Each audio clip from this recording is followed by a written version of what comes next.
Hi guys, I hope you're all very well. I'm finally gonna go see UNSANE, which this film came out I think a month and a half after you guys in the US saw it, so that's why I haven't done a review on it yet. But I asked you on Twitter and on Instagram, and you guys overwhelmingly responded yes, you would like a review even though it's late. I don't really have high expectations because I've heard it's not really worth the hype. That's all I've kind of heard. I also know it's a story that's kind of been told before. A woman goes into a mental ward and then they're not sure if she's insane or everyone else is insane. But I do believe that this was shot all on a phone. So I think that's interesting. So if anything, I'm just gonna go for the interests of the aesthetic. Also, I like a little bit of psychological thriller horror. I don't have high expectations, but I'm in for just an enjoyable film. Doesn't have to be a lot to me. So let's see what I think. I'm late, by the way. I'm so late. So who else loves when you're running super fucking late? Turn the aircon off. And no one knows how to drive. Woo! I'm seeing a 12:40 session. It's 12:34. It takes me 10 minutes to get there.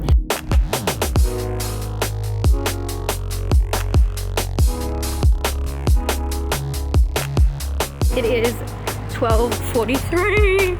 I'm just around the corner. I got to park, so that's great. I'm gonna go UNSANE. What is UNSANE?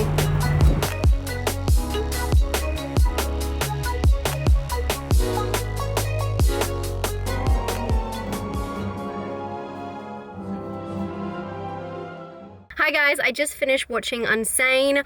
Oh my god, that was way better than I thought it was gonna be. I guess a lot of people said that it wasn't as good as they thought it was gonna be, but it was completely different. Yeah. I don't know how to explain it. Pretty much the film is about a woman who is committed to a psych ward, pretty much put there because she's on like suicide watch. And you're not really sure if she's unhinged or if the people around her are, because she keeps trying to explain to them that it's a mistake and, you know, it kind of goes back and forth. And that's what I thought the whole film was about, which this has been done before. I'm pretty sure that was done in The Ward, John Carpenter's The Ward. I didn't like that film. But in this one, it is so different because there's another layer to it. She has this stalker. This is not ruining the plot, by the way. It's very much involved. I think it might be in the blurb, but it's also... it happens quite quickly. There is a stalker that she's had in her past that she believes is in there with her.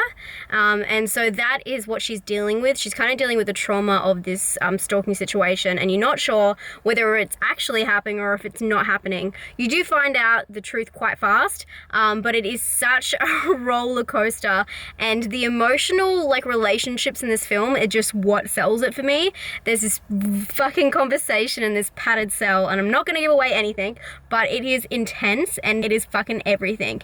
If people get like insane over rape revenge movies, this movie is like the best in such a different way, but it's I really enjoyed it.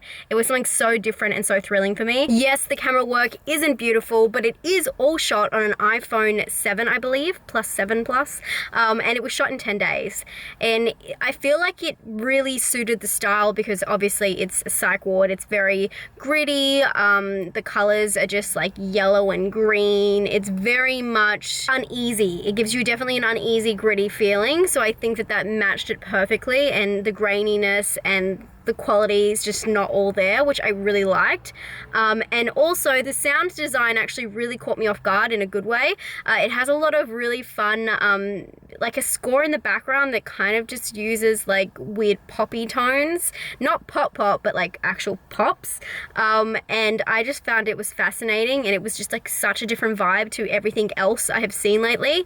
It does go from drama to thriller to horror, definitely, so stay tuned for that.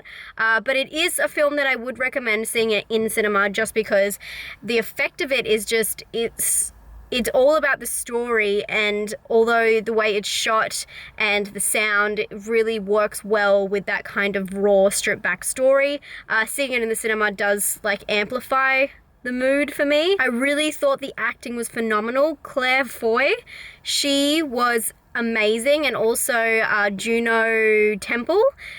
I always like everything she does, but she's such a good actress. But also, surprisingly, it had Matt Damon in it. Just randomly. Just like as a scene, which I really like those little cameos. You wonder, like, oh, are they friend of the director, blah, blah. In saying that, this film is directed by Steven Soderbergh, so, I mean, what do you want to say? Aaron Brockovich, Oceans 11, 12, 13, and Logan Lucky, and, what is that one? Magic Mike, which is so weird, but he obviously knows what the fuck he's doing, so it was a very interesting play by him, and I really fucking liked it. It was just such a different tale and such a different angle on a film that we have all seen so many times, but with like a different layer.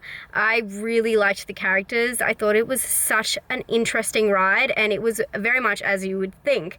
If it is based in a psych ward, it is very much a psychological thriller, but it delves so much deeper than I thought it would, and it makes you think a lot more than I thought it would. I thought it'd be kind of like an easy, is it true, is it not? But there's so many other characters that come into play, and so much tension that is built because of it. I was incredibly impressed by this film, and I'm really surprised a lot of people aren't talking about it and don't find it as fascinating as I did.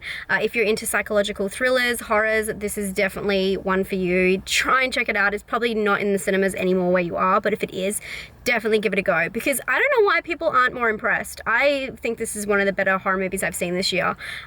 It was just a wild fucking ride, and you didn't really care where it was going to end. You just really liked the main chick, and you kind of like going along with her, wondering what she's going to do, because she's a very capable and interesting character. So her being such a fucking strong-willed character was really awesome, because you know she can handle herself, but you're wondering how she's going to handle herself, which was the best ride. She was not a fucking victim by any means, and I fucking love her. I am definitely going to give this film an 8 out of 10. I really enjoyed it. For a scare, I'm going to give it like a 3. It does have a little bit of violence, and for originality, I'm going to give it an 8. Let me know if you've seen UNSANE down below in the comments. I'd love to read whether you liked it or disliked it. Why? Let me know. Let me know your favorite part. Maybe just, you know, put an asterisk spoiler in front so no one reads it if they don't want to. But I'm glad I went, and I'm glad that you guys said that you wanted a review, because that's what made me go to the cinema. So thank you for letting me do this, and I'll talk to you guys very soon. Stay spooky. Bye.